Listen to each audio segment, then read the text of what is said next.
கேட்டுக்கொண்டிருப்பது உங்க அதிரை எஃப்எம்மில் அதிரை எஃப்எம் மகளிர் மட்டும். வாழ்த்துக்கள் நேயர்களே, நீங்க கேட்டுட்டு இருக்கீங்க அதிரை எஃப்எம் 90.4. நமது சமூகம் நமது நலன் நிகழ்ச்சியில உங்க கூட இணைஞ்சிருக்கேன் நான் உங்க ஆர்ஜே சுபா. நம்ம கன்னியாகுமரி மாவட்டத்தில் ரீஷா ஃபேஷன் டிசைனர் ரன் பண்ணிட்டு இருக்கக்கூடிய மரியம் பிபி பர்ஷானா அவர்கள் தான் இன்னைக்கு நம்ம கூட அதிரை எஃப்எம் மகளிர் மற்றும் நிகழ்ச்சியில் இணைஞ்சிருக்காங்க. இவங்களுடைய சுய தொழில் பற்றியும் ஃபேஷன் டிசைனை பற்றியும் நிறைய பயனுள்ள தகவல்களை ஷேர் பண்ணிக்க இவங்களும் ரெடியாக இருக்காங்க. நேயர்களே, நீங்களும் ரெடியாக இருப்பீங்கன்னு நினைக்கிறேன். நம்ம அதிரை எஃப்எம் மகளிர் மற்றும் நிகழ்ச்சியை மிஸ் பண்ணாமல் தொடர்ந்து கேளுங்க. இப்போ வாங்க நிகழ்ச்சிக்குள்ளே போகலாம். வாழ்த்துக்கள் மேம். உங்களை பத்தி நம்ம நேயர்கள் கூட ஷேர் பண்ணிக்கோங்க. என்னோட பேரு மரியம் பிபி பர்ஷானா. நான் ஆக்சுவலி கன்னியாகுமரி டிஸ்ட்ரிக்ட் நாகர்கோயில். நம்ம டீச்சர் ட்ரைனிங் முடிச்சிருக்கேன். நான் இப்போ ஒரு ஹோம் மேக்கரா இருக்கேன் அண்ட் ஒரு பிசினஸ் விமனா நான் பண்ணிட்டு இருக்கேன். ஓகே மேம், இப்போ நீங்க என்ன பிசினஸ் பண்ணிட்டு இருக்கீங்க, எத்தனை வருஷமா இந்த பிசினஸ் பண்றீங்க அப்படின்றத நேயர்கள் கூட ஷேர் பண்ணிக்கோங்க. நம்ம ஹிஜாப் அபாயாஸ் எல்லாமே ஹோல்சேல் அண்ட் ரீட்டைல் பண்ணிக்கிட்டு இருக்கோம். நான் 7 இயர்ஸா இந்த பிசினஸ் சக்சஸ்ஃபுல்லி ரன் பண்ணிட்டு இருக்கேன். இதுல நம்ம ஹிஜாப் அபாயா அந்த மாதிரி ஐட்டம்ஸ் எல்லாமே பண்றோம். அது ரிலேட்டடான ஐட்டம்ஸ் எல்லாம் அண்ட் கிட்ஸ் மக்கனா, கிட்ஸ் அபாயா, அடல்ட் மக்கனா, ஹிஜாப்ல உள்ள ப்ரூச்சஸ் இருக்கு இல்லையா, ஹிஜாப் பின் நம்ம ஹோல்ட் பண்ணுவோம், அந்த மாதிரி ப்ரூச்சஸ், நோஸ் பீஸ், அப்புறம் தொழுகைக்குள்ள பொருட்கள் எல்லாமே பண்ணிக்கிட்டு இருக்கோம். இப்ப தொழுகைக்கு பாத்தீங்கன்னா எக்ஸாம்பிள் நம்ம சல்லா பண்றோம், தொழுகைக்குள்ள தஸ்பி மணி, அது எல்லாமே பண்ணிக்கிட்டு இருக்கோம். இப்ப அபாயாஸ்மே துபாய் இம்போர்ட்டட் அபாயாஸ் நல்லா பண்ணிக்கிட்டு இருக்கோம். அதனால நம்மளுக்கு நல்ல மூவிங்ல இருக்கு. துபாய் இம்போர்ட்டட் அப்படிங்கும் போது நம்ம கஸ்டமர்ஸ் ஆர்டர் கொடுத்தாங்க அப்படின்னா நம்ம துபாய்ல இருந்து நம்ம இம்போர்ட் பண்ணி நம்ம கரெக்டா டைமிங்க்கு கொடுத்துருவோம். இன்ஷால்லா அது கரெக்டாவே நல்லா போயிட்டு இருக்கு.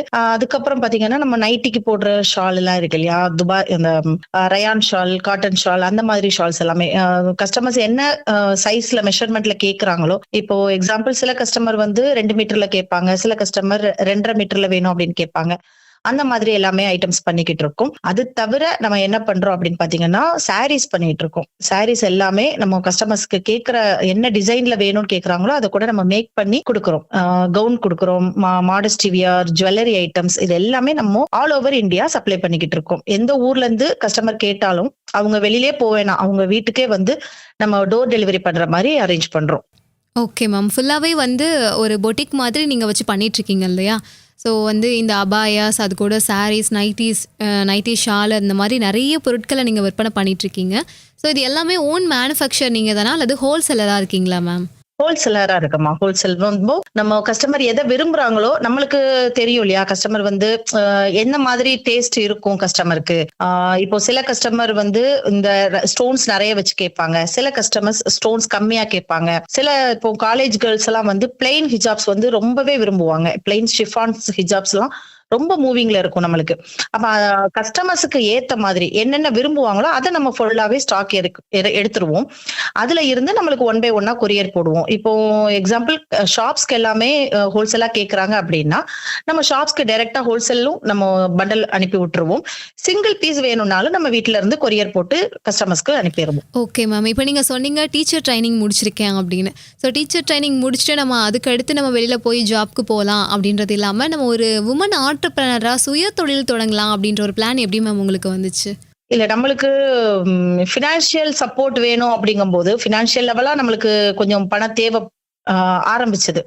அப்ப நம்ம படிச்சிருக்கோம், இந்த படிப்பை ஏதாவது ஒரு வழியில யூட்டிலைஸ் பண்ணலாம், இப்போ எந்த மாதிரி நம்ம பண்ணலாம் அப்படின்னு யோசிச்சுட்டே இருக்கும்போது எனக்கு ஒரு ஃப்ரெண்ட் மூலியமா அறிமுகமாச்சு. சத்யா அப்படிங்கிற ஒரு பொண்ணு, என்னோட ஃப்ரெண்டு, தஞ்சாவூர்ல இருக்காங்க. அவங்க மூலியமா தான் எனக்கு இந்த பிசினஸ் சரி பண்ணலாம் அப்படின்னு ஒரு ஐடியா நாங்க ஸ்டார்ட் பண்ணோம். ஃபர்ஸ்ட் எல்லாம் இந்த ஆப் மூலியமா பண்ண ஆரம்பிச்சுட்டு இருந்தோம். அதுக்கப்புறம் தான் இது என்னென்ன பண்ணலாம் அப்படின்னு யோசிச்சு தான் நாங்க இதெல்லாமே பண்ணணும். ஃபர்ஸ்ட் ஸ்டார்டிங்ல பாத்தீங்கன்னா ஃபேமிலி மெம்பர்ஸ் மட்டும்தான் இருப்பாங்க. இப்போ ஸ்டார்ட் பண்ணும்போது நம்மளுக்கு நிறைய கஸ்டமர்ஸ் எல்லாம் கெயின் பண்ண தெரியாது, எப்படின்னே ஒரு ஐடியா இல்லாம நம்ம ஒரு பிசினஸ்க்கு வந்திருக்கோம் இல்லையா, ஆன்லைன் பிசினஸ்க்கு. அப்படிங்கும்போது நம்ம ஃபேமிலி மெம்பர்ஸை மட்டும் வச்சு சின்னதா பிசினஸ் ஸ்டார்ட் பண்ணி அதுக்கப்புறம் தான் டெவலப் பண்ணோம் இதை. Super ma'am.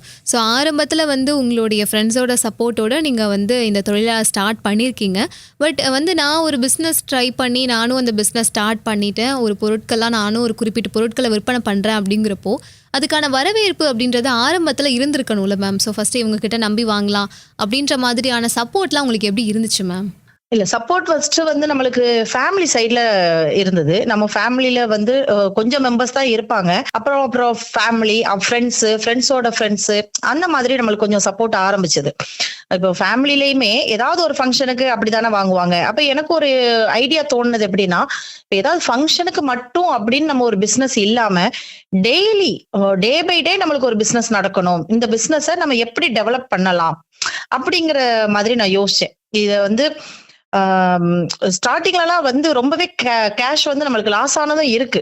இப்ப ஃபேமிலி அப்படிங்கும் போது சிலருக்கு வந்து இந்த ப்ராடக்ட் பிடிக்காது, அவங்க எக்ஸ்பெக்ட் பண்ணது கிடைக்காது, இல்ல நான் இது வேற மாதிரி கேட்டேன் அப்படிங்கிற மாதிரி லாஸும் நம்மளுக்கு இருந்திருக்கு. அதையுமே நம்ம வந்து ஏத்துக்கணும். இப்ப நம்ம ஒரு பிசினஸ் ஸ்டார்ட் பண்றோம் அப்படின்னா அதுல நம்மளுக்கு ப்ராஃபிட் மட்டும்தான் கோல் அப்படின்னு இல்லாம லாஸையுமே நம்ம ஏத்துக்கிற மனப்பக்குவம் ஃபர்ஸ்ட் வரணும். அப்பதான் வந்து இந்த பிசினஸை நம்ம மேற்கொண்டு கொண்டு போக முடியும். அப்படி இருக்கும்போது அப்புறம் கொஞ்சம் கொஞ்சமா தான் நான் இன்க்ரீஸ் பண்ணினேன். ஃபேமிலி சைட்லயும் சரி, ஃப்ரெண்ட்ஸ் சைட்லயும் சரி, அப்படியே ஸ்டார்டிங்ல இருந்து கொஞ்சம் கொஞ்சமா தான் இம்ப்ரூவ் பண்ணேன். Super ma'am. ஸோ ஸ்டார்டிங்கில் எப்போவுமே வந்து வரவேற்பு அப்படின்றது கம்மியாக இருந்தாலும் போக போக அந்த பிஸ்னஸில் நம்ம கன்சிஸ்டன்ஸாக இருக்கும்போது கண்டிப்பாக அதுக்கான வரவேற்பு நிச்சயமாக கிடைக்கும் இல்லையா? ஸோ நீங்கள் எப்படி மேம் மார்க்கெட்டிங் பண்ணிகிட்ருக்கீங்க? எந்த மாதிரி மெத்தட்லலாம் விற்பனை பண்ணிகிட்ருக்கீங்க? மார்க்கெட்டிங் அப்படிங்கிறது நம்மளுக்கு சோஷியல் மீடியா ஃபோரம்ல தான் ஃபுல்லாவே நம்ம மார்க்கெட் பண்ணது. இதுவுமே என்னோட ஃப்ரெண்ட் மூலியமா தான் நம்ம தெரிஞ்சுக்கிட்டது. இது நம்ம படிச்சிருக்கோம் அப்படின்னாலுமே எல்லா விஷயமும் எல்லாருக்கும் தெரிஞ்சிடாது இல்லையா? ஒவ்வொரு விஷயம் நம்ம ஒவ்வொருத்தவங்கள்ட்ட இருந்து நம்ம கெயின் பண்ணுவோம் அப்படின்னு நம்ம பண்றதுதான். இப்போ ஒரு கஸ்டமர்ஸ்ட நான் பேசினேன்னா, இல்லைன்னா ஒரு ஃப்ரெண்ட்ட பேசினேன்னா அவங்க கிட்ட இருந்து என்ன நாலேஜ் எனக்கு கெயின் ஆகுது அப்படிங்கறதுல நம்ம தெளிவா இருக்கணும். அப்போ ஒவ்வொருத்தவங்கள்ட்ட இருந்தும் ஒவ்வொரு நியூஸ் கலெக்ட் பண்ணி அப்படிதான் நம்ம இத பிசினஸை வந்து டெவலப் பண்ணது. இந்த சோசியல் மீடியா ஃபோரம்ல வந்து நம்ம லைக் எல்லா சோஷியல் மீடியாலயுமே நம்ம வந்து மார்க்கெட்டிங் பண்ண ஆரம்பிச்சேன். மார்க்கெட்டிங் பண்ணி தான் அதுக்கப்புறம் தான் நம்ம கஸ்டமர்ஸையே நம்மளுக்கு கெயின் பண்ண முடிஞ்சது. இப்போ வந்து ஹோல்சேலா பண்றவங்களுக்கு நீங்க மொத்தமா கொடுத்துட்டு இருக்கீங்களா அல்லது ரீட்டைல் பிசினஸா இதை பண்றீங்களா மேம்? இல்ல, ஹோல்சேல் அப்படிங்கும் போது ஹோல்சேலுக்கு ஒரு தனி பிரைஸ் வரும். ஹோல்சேல்னா நம்மளுக்கு மினிமம் இவ்வளவு பீஸ் எடுக்கணும், 100 பீஸ் 200 பீசஸ் அந்த மாதிரி கொடுப்போம். நம்ம வீட்டுல வச்சு சேல்ஸ் பண்ணுவாங்க இல்லையா? நம்மகிட்ட இருந்து வாங்கி நிறைய ரீசெல்லர்ஸ் வந்து வீட்டுல வச்சு சேல்ஸ் பண்ணுவாங்க. அண்ட் ஷாப்ஸ்க்குமே ஷாப் ஓனர் வந்து நம்மள்ட்ட இருந்து பர்ச்சேஸ் பண்ணுவாங்க. இப்போ நம்மளுக்கு இத்தனை பீஸ் வேணும், ஒரே டிசைன்ல இத்தனை பீஸ் வேணும் அப்படின்னு கேட்கறவங்களுக்கு நம்ம மேக் பண்ணி கொடுப்போம். அந்த மாதிரி நம்ம கொடுத்துட்டு இருக்கோம். அது ஹோல்சேல் அப்படிங்கும் போது நம்மளுக்கு மினிமம் 100 பீஸ் 200 அந்த மாதிரி போயிட்டு இருக்கும். அவங்க எல்லாருக்குமே நம்ம சப்ளை பண்றோம். Okay ma'am. இப்போ உங்ககிட்ட இருக்கக்கூடிய பொருட்கள் எவ்வளவு காஸ்ட்ல இருந்து ஸ்டார்ட் ஆகுது மேம்? நம்மளுக்கு பிளெயின் ஹிஜாப்ஸ் எல்லாமே உங்களுக்கு குவான்டிட்டியை பொறுத்து இருக்கு. இப்போ குவான்டிட்டி கூட உங்களுக்கு பிரைஸ் வந்து இன்னுமே லோவாயிட்டு இருக்கும். ஃபார் எக்ஸாம்பிள் இப்போ ஷிஃபான் ஹிஜாப் வந்து 65 ருபீஸ்க்கு நம்ம கிட்ட ஸ்டார்ட் ஆகுது. பிளெயின் ஷிஃபான் ஹிஜாப் இருக்கு இல்லையா? அந்த வந்து 65 ருபீஸ்ல ஸ்டார்ட் ஆகுது அப்படின்னா, இது நீங்க குவான்டிட்டியா எடுக்கிறீங்க ஹோல்சேல்ல வந்து 500 பீசஸ் 1000 பீசஸ் அப்படின்னு எடுக்கும்போது இதுல இருந்தும் இன்னும் நம்மளுக்கு வந்து பிரைஸ் லெஸ் ஆயிட்டே தான் வரும். அப்போ நம்மளுக்கு பிரைஸ் லெஸ் ஆகும் போது நம்மளுக்கு நிறைய பிசினஸ் நிறைய ஏர்ன் பண்ணலாம், நம்ம நிறைய கிடைக்கும் பிசினஸ். இப்போ இவங்கள்ட்ட நம்மளுக்கு ரேட் கம்மியா இருக்கு அப்படின்ட்டு மாதிரி நம்ம எவ்வளவுக்கு எவ்வளவு நம்ம வந்து பிரைஸ் லோல சேல்ஸ் பண்றோமோ அந்த அளவுக்கு நம்மளுக்கு பிசினஸ் நல்லா இருக்கும். Okay super ma'am. ஸோ இது வந்து தமிழ்நாடு ஃபுல்லாவே நீங்க டெலிவரி பண்ணிட்டு இருக்கீங்க இல்லையா? ஆமா. இல்ல, தமிழ்நாடு இல்ல, ஆல் ஓவர் இந்தியா நம்ம டெலிவரி பண்ணிக்கிட்டு இருக்கோம். Okay super ma'am. ஸோ இப்போ நம்மளோட ப்ரோக்ராம் கேட்டுட்டு உங்களுடைய பிஸ்னஸ்க்காகவோ அல்லது வந்து இந்த பொருட்கள் எதுவும் வாங்குறதுக்காகவோ கான்டாக்ட் பண்ணணும் அப்படின்னா நேயர்கள் எப்படி மேம் உங்களை கான்டாக்ட் பண்றது? நம்ம சோஷியல் மீடியால நம்மளுக்கு பேஜ் இருக்கு.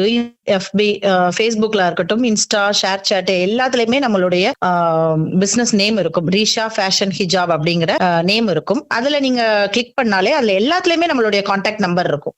2 கான்டாக்ட் நம்பர் இருக்கும். 2லயுமே எதுல கான்டாக்ட் பண்ணாலுமே நம்ம ரிப்ளை பண்ணுவோம். வாட்ஸ்அப்லயும் பண்ணலாம், டைரக்ட் கால் பண்ணலாம், எதுலனாலுமே நம்ம நம்பர் டிஸ்பிளே ஆகுற நம்பருக்கு கான்டாக்ட் பண்ணாங்கன்னா நம்ம கொடுத்துட்டு இருக்கோம். ரீசெல்லர்ஸ்க்கு நம்ம தனி குரூப்ஸ் வந்து நம்ம ரன் பண்ணிக்கிட்டு இருக்கோம். சோஷியல் மீடியால ஃபேஸ்புக்லயா இருக்கட்டும், இன்ஸ்டாகிராம்லயா இருக்கட்டும், யூடியூப்லயா இருக்கட்டும், நம்மளுடைய குரூப் லிங்க் இருக்கும். அந்த குரூப் லிங்க் அவங்க டச் பண்ணாலே ஆட்டோமேட்டிக்கலி நம்மளுக்கு வாட்ஸ்அப்ல குரூப்ல ஜாயின் பண்ணிக்கலாம். அது மூலியமாவும் அவங்க டெய்லி நம்ம டெய்லி வந்து அப்டேட் போடுறத அவங்க பார்த்து அதுல இருந்து அவங்க நம்மள்ட்ட இருந்து பர்ச்சேஸ் பண்ணிக்கலாம். இப்போ வந்து எந்த ஒரு பிஸ்னஸ் நம்ம எடுத்து ஸ்டார்ட் பண்ணுறோம், அதை ரன் பண்ணுறோம் அப்படின்னாலுமே நிச்சயமாக அதில் ஸ்ட்ரகிள்ஸ் அப்படின்றது இருக்க தான் செய்யும். உங்களுடைய இந்த பிஸ்னஸில் என்னென்ன மாதிரியான ஸ்ட்ரகிள்ஸை நீங்கள் ஃபேஸ் பண்ணிகிட்ருக்கீங்க, அதை எப்படி ஓவர் கம் பண்ணி வரீங்க மேம்? இல்ல நம்மளுக்கு பெருசா ஸ்ட்ரகிள்ஸ் அப்படின்னு இல்ல, டைம் மேனேஜ்மெண்ட் வேணும் ஃபர்ஸ்ட். இதுல ஸ்ட்ரகிள்ஸ் அப்படின்னு பாத்தீங்கன்னா கஸ்டமர்ஸ்க்கு நம்மளுக்கு கரெக்டா ரிப்ளை பண்ணாலே போதும். அது அந்த அளவுக்கு நம்மளுக்கு பெருசா தெரியல. என்னன்னா நம்மளுக்கு ஸ்டாஃப் இருக்காங்க, நம்மளுக்கு நிறைய அட்மின்ஸ் போட்டிருக்கோம், ஸ்டாஃப் போட்டிருக்கோம். கஸ்டமர்ஸ் நம்மளை கான்டாக்ட் பண்ணும்போது நம்மளுக்கு நம்ம பிஸியா இருந்தோம் அப்படின்னா ஆட்டோமேட்டிக்கலி அனதர் அட்மின்ஸ்க்கு கான்டாக்ட் பண்ணாங்கன்னா ஃபாஸ்டா ரிப்ளை வந்துடும். கஸ்டமர்ஸ்க்கு வந்து உடனே ரிப்ளை கிடைக்கிறதுனால நம்மளுக்கு ரொம்ப ஸ்ட்ரகிளா இருக்காது. இன்னொன்னு நம்மளுக்கு நம்மளே தான் ஒரு சவாலா இருப்போம் இல்லையா, நம்ம யாரையுமே சவாலா நினைக்கிறது இல்ல. நம்மளுக்கு நம்மள போட்டி. இப்போ ஒரு எக்ஸாம்பிள் வந்து இப்ப நம்மளுக்கு ஒரு வருஷத்துல நம்ம இவ்வளோ ஏர்ன் பண்ணியிருக்கோம், இவ்வளோ பிசினஸ் பண்ணியிருக்கோம் அப்படின்னா நெக்ஸ்ட் இயர்ல இதை விட நம்ம சிறப்பா பண்ணணும் அப்படின்னு நம்மளுக்கு நம்மளே ஒரு டார்கெட் வச்சுக்கணும். அப்படி இருந்தாலே வந்து நம்மளுக்கு ஸ்ட்ரகிள் இல்லாம கரெக்டா கொண்டு போகலாம் பிசினஸை.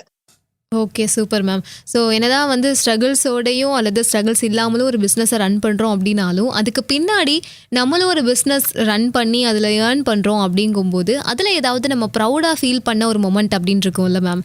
ஸோ அந்த மாதிரி நீங்கள் ரொம்ப ப்ரௌடாக பெருமையாக நினச்ச தருணங்கள் ஏதாவது இருந்தால் ஷேர் பண்ணிக்கோங்க. அல்ஹம்துலில்லாஹ். நான் என்னைக்குமே நம்மளுக்கு பெருமை அப்படின்னு இல்லை, நம்மளுக்கு ஒரு சந்தோஷம். நம்மளும் ஏர்ன் பண்றோம், நம்மளுக்கு நம்ம குழந்தைகளுக்கு தேவைகளை நம்ம பூர்த்தி செய்யறோம், நம்ம வீட்டுக்கு தேவையானதை நம்ம செய்யறோம். இப்போ ஹெல்ப் பண்ணணும் அப்படின்னா நம்ம ஹெல்ப் பண்ணலாம். இப்ப நம்மளுடைய இருந்து யாரும் கேட்கறவங்களுக்கு நம்ம ஹெல்ப் பண்ணிக்கலாம். அந்த மாதிரி எல்லாம் பண்ணும்போது கொஞ்சம் சந்தோஷமா இருக்கும். ஒரு செல்ஃப் கான்பிடன்ஸ் வருது இதுல இருந்து நம்மளுக்கு இல்லையா. நம்ம பெருமை அப்படிங்கறத விட ஒரு சந்தோஷமும் ஒரு செல்ஃப் கான்பிடன்ஸும் இருக்கிறதுனால மேற்கொண்டு என்ன வேணாலும் நம்ம பண்ணலாம், நம்ம ஒரு சுயமா சிந்திச்சு நம்ம பண்ணிக்கலாம், நம்ம பண்றது கரெக்ட் தான் அப்படிங்கிற வேலை நம்ம போயிட்டு இருக்கோம். Okay ma'am. இப்போ வந்து பார்த்தீங்கன்னா எந்த ஒரு பிஸ்னஸை ரன் பண்ணி கொண்டு போகிறது அப்படின்னாலுமே அதில் ஒரு கன்சிஸ்டன்சி அப்படின்றது ரொம்ப ரொம்ப அவசியமாக இருக்கும். ஸோ நீங்கள் இப்போ வந்து ஒரு ஹோல்சேல் பிஸ்னஸாகவே பண்ணுறீங்க அப்படின்னாலும் ஒரு 7 வருஷமாக நிலையாக இந்த தொழிலை பண்ணிகிட்ருக்கீங்க. ஸோ இதை எப்படி உங்களால் பண்ண முடியுது? இந்த அளவுக்கு நான் பண்ணுறதுக்கு இதுதான் எனக்கு காரணமாக இருக்குது அப்படின்னு எதை சொல்லுவீங்க மேம்? நம்மளுடைய செல்ஃப் கான்பிடன்ஸ் இருக்கு. செல்ஃப் கான்பிடன்ஸ் அப்புறம் வந்து நம்ம ஒரு ட்ரஸ்டபிளா இருக்கிறோம் இல்லையா, நம்ம உண்மையா இருக்கிறோம். இப்ப நம்ம ஒரு தொழில் பண்றோம் அப்படின்னா அந்த தொழிலுக்கு நான் உண்மையா இருக்கிறேன். அதுவே ஒரு பெரிய விஷயம்.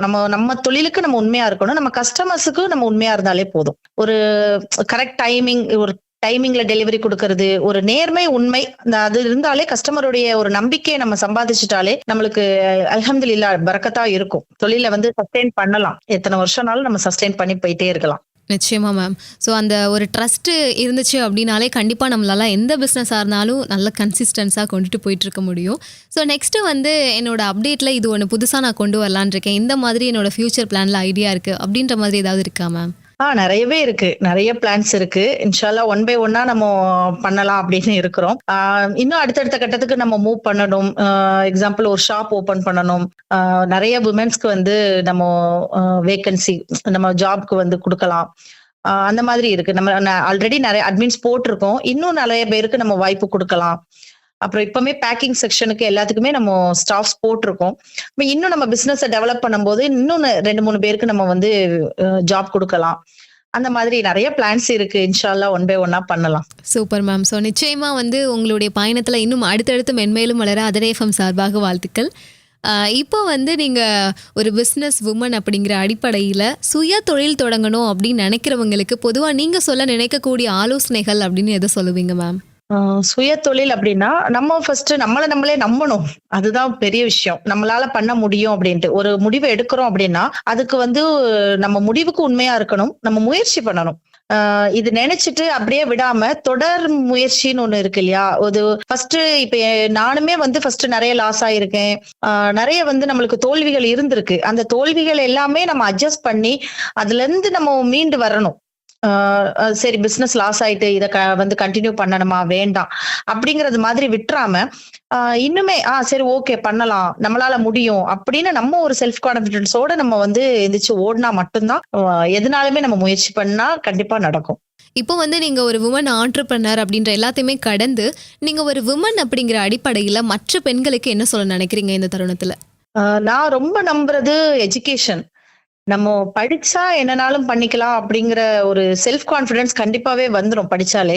அந்த படிப்புல இருந்து நம்ம என்ன கத்துக்கிறோம் இல்லையா, படிச்சவங்க எல்லாமே வந்து நல்லா திறமைசாலிகளாவும் இருக்கிறாங்க, படிப்பு இல்லாட்டாலுமே பண்றாங்க, அது வேற விஷயம். இருந்தாலுமே வந்து விமென்ஸ் எல்லாருமே படிக்கணும் அப்படிங்கறதுல நான் ரொம்ப உறுதியா இருக்கிறேன்.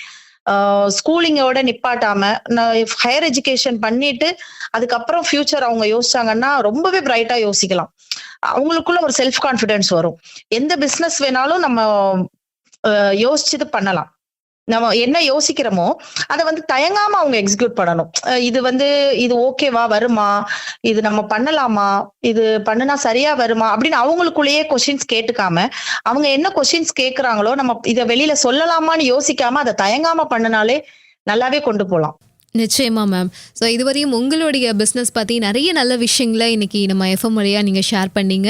ஸோ இப்போ ஃபைனலாக நம்ம அதிரை எஃப்எம்க்கும் அதிரை எஃப்எம் நேயர்களுக்கும் என்ன சொல்ல விரும்புறீங்க? என்ன சொல்லணும் அப்படின்னா, எல்லாருமே ஒரு செல்ஃப் கான்பிடன்ஸா இருங்க.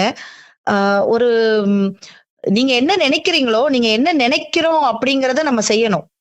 நம்ம நினைக்கிறத செய்யறோம், அது மட்டும் இல்ல, எதெல்லாம் செய்யக்கூடாதுன்னு நினைக்கிறோமோ அதையும் செய்யாம இருக்கணும். அதுவும் முக்கியமான விஷயம். நம்ம ஒரு பிசினஸ் பண்றோம் இல்ல என்ன விதமா இப்ப வந்து நிறைய பிசினஸ் வந்திருக்கு. எல்லாமே ஒரு நம்பிக்கையோட தன்னம்பிக்கையோட நம்ம முயற்சி பண்ணி இறங்கணும் அப்படின்னா கண்டிப்பா நம்ம சக்சஸ் ஆகலாம். என்ன, நம்ம ஒரு செல்ஃப் கான்பிடன்ஸ் வேணும், டைம் கீப் அப் இருக்கணும், ஒரு உண்மை இருக்கணும். இது இருந்தாலே நம்ம கண்டிப்பா வெற்றி அடையலாம். எல்லா பெண்களுமே நல்லாவே வெற்றி அடையலாம். எனக்கு ரொம்ப ஹாப்பியா இருக்கு. நான் நிறைய கேட்டேன், நான் கேள்விப்பட்டிருக்கேன், நிறைய இன்டர்வியூஸ் பார்த்திருக்கேன், கேட்டிருக்கேன் இந்த எஃப்எம் மூலியமா. அதனால ரொம்ப சந்தோஷமா இருக்கு. நீங்க உங்க எஃப்எம் இன்னும் மேன்மேலும் வளரணும், என்னுடைய வாழ்த்துக்கள் அதுக்காக.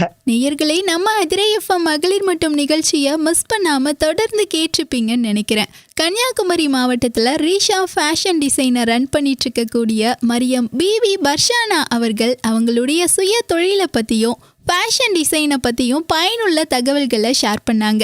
இவங்களுக்கு நம்ம அதிரை எஃப்எம் சார்பாகவும் நேயர்கள் சார்பாகவும் வாழ்த்துக்களையும் நன்றிகளையும் தெரிவிச்சுக்கலாம். இப்போ நிகழ்ச்சியிலிருந்து விடைபெற போகிறேன். நான் உங்கள் RJ சுபா. நம்ம அதிரை எஃப்எம் மகளிர் மட்டும் நிகழ்ச்சி பற்றிய கருத்துக்கள் விமர்சனங்களை பற்றி தெரிவிக்கணும்னு நினச்சிங்கன்னா 7373776904 என்ற இந்த எண்ணுக்கு கால் பண்ணியோ வாட்ஸ்அப் மூலமாகவோ தெரிவிக்கலாம். இந்த கருத்துக்கள் அனைத்தையும் பொதுநலன் கருதி வெளியிடுவோர் அதிரை பண்பலை 90.4. நமது சமூகம் நமது நலன். நீங்கள் கேட்டுக்கொண்டிருப்பது உங்க அதிரை எஃப்எம்மில் அதிரை எஃப்எம் மகளிர் மட்டும்.